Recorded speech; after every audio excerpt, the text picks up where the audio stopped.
Let's be real for a second. If you've ever tried to navigate a state child support system, you know exactly what kind of visceral, hair-pulling frustration it can cause.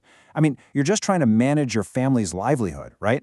But instead, you hit this absolute maze of dense government portals, endless acronyms, and those automated phone loops that literally leave you feeling completely disconnected from your own money.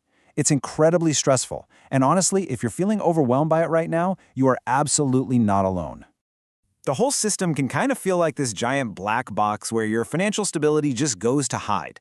But here's the good news. That black box actually operates on a very specific set of rules. And once you know those rules, you hold the keys. So this explainer is going to be your trusted map.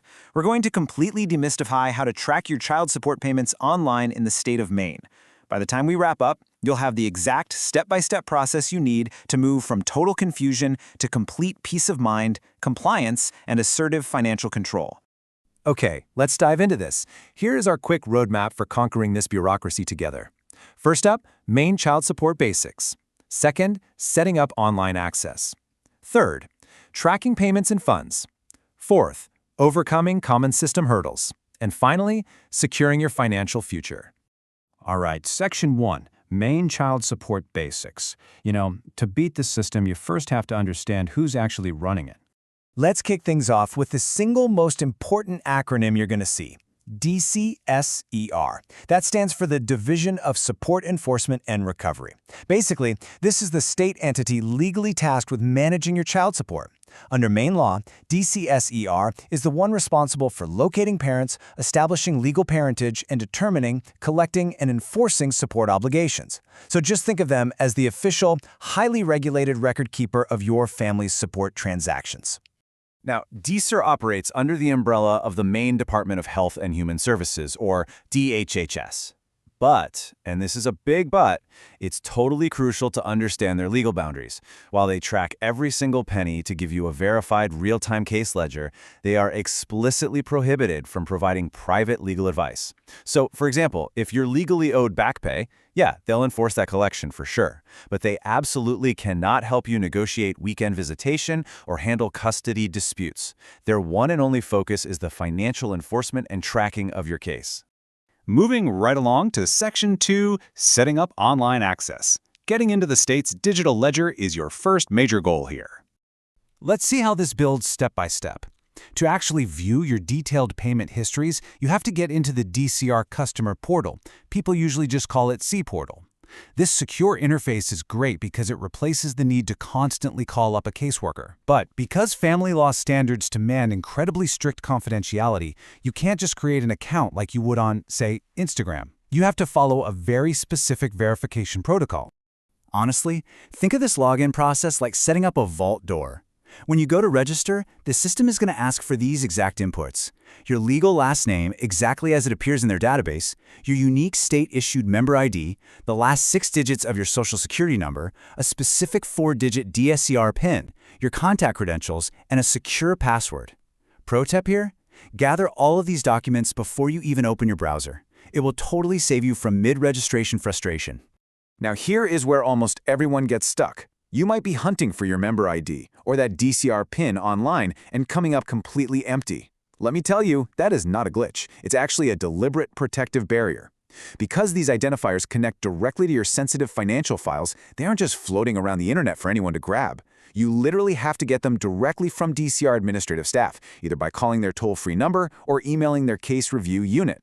Oh, and if you just opened a new case, give it about 4 to 6 weeks for these to be generated. All right, Section 3, Tracking Payments and Funds. This is where things get real. Now, what's really interesting about this slide is that it holds the biggest aha moment for parents navigating this system. See, Maine uses a two-system model. C-Portal is simply the state's ledger. It only shows you the dates and amounts collected. Your actual spendable cash does not live in C-Portal. Maine has pretty much ditched paper checks. Instead, dispersed funds are deposited onto a prepaid debit card managed by a private bank, specifically the U.S. Bank Relia card. So, rule number 1, stop looking for your cash in C-Portal. You track the ledger there, but you manage the actual money with U.S. Bank.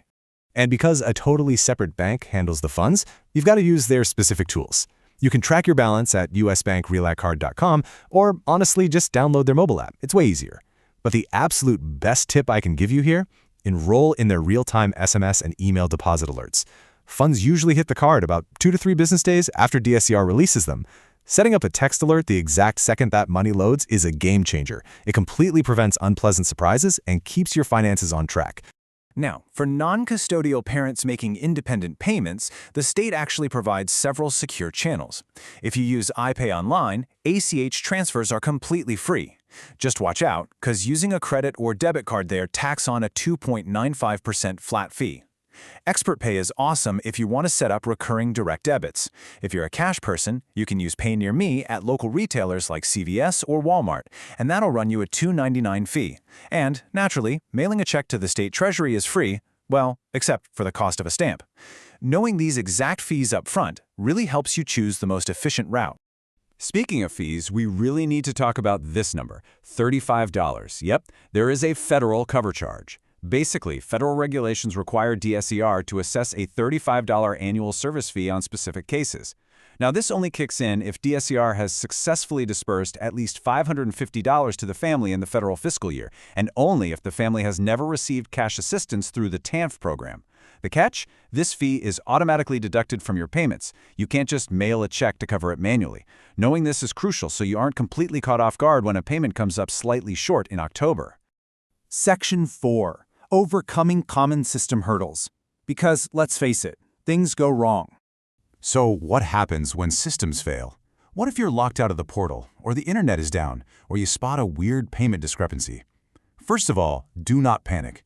The state actually has built-in safety nets designed exactly for these moments. Your ultimate telephonic backup plan is the Voice Response System, or VRS. If you call 1-800-371-7179, you can authenticate with your Social Security number and PIN using just your phone's keypad. If you press 1, you'll instantly hear your last 3 disbursements. But hey, the real-life hack here? Pressing 0. That connects you directly to a live DSCR agent. They're available weekdays from 10 a.m. to 3 p.m., and they can help untangle those really complex discrepancies. Seriously, write that press 0 shortcut down. And look, if the automated systems completely fail you, remember that real human beings are working right in your community. DESR maintains 9 regional field offices all across Maine, everywhere from Caribou down to Sanford. These local offices handle enforcement, case reviews, and database updates. You can absolutely call them directly or email your local branch if you just need a real human touch to resolve an administrative nightmare. Finally, Section 5. Securing your financial future. Let's look at the big picture. So the crucial point is this. Mastering these portals isn't just about checking off some boring bureaucratic box. It is literally about securing your family's stability. Getting complete control over your tracking completely eliminates the late-night guesswork. It ensures you're in total compliance if you're paying, and it fosters assertive, predictable financial management if you're receiving. Ultimately, this translates directly to a better life for your kids. And honestly, that peace of mind, it's invaluable. I should also mention that if your family needs more comprehensive help, child support is really just one piece of a much larger puzzle. The state's My Maine Connection portal is the main hub for broader public assistance. If you're struggling, this one site lets you pre-screen and apply for essential benefits like TAN for cash assistance, SNAP for food, and MaineCare for health insurance. Also, please note there are vital safety valves built into the law. If you ever fear that pursuing support will put you or your children in danger, immediate help is available through the statewide domestic violence hotline at 866-834-4357. Also, parents receiving 10th who fear retribution can actually request a good cause waiver. That allows them to get benefits without having to locate the other parent. And if you need legal guidance, organizations like Pine Tree Legal Assistance are incredible resources. Real quick before we wrap up, a brief disclaimer. This explainer is based on current Maine laws and practices as of the time of creation. Since laws do shift, it's always smart to consult a legal professional or Maine DHHS for highly specific updated assistance. Oh, and remember, if an Assistant Attorney General is assigned to your DSCR case, they represent the state's interest, not the individual parents. So you now understand the basic players. You know exactly how to gather your credentials and unlock C-Portal. You know the crucial difference between the state ledger and your Relia card funds, and you've got the phone numbers to bypass any hurdles. The black box is officially open. Now that you have the map, I'll leave you with this. What could a fully predictable, assertive financial strategy actually change for your family's future today? If you found this explainer helpful, please share it with anyone else who might be struggling. Empowering each other is how we all move forward. Thanks for hanging out with me for this explainer, and take care.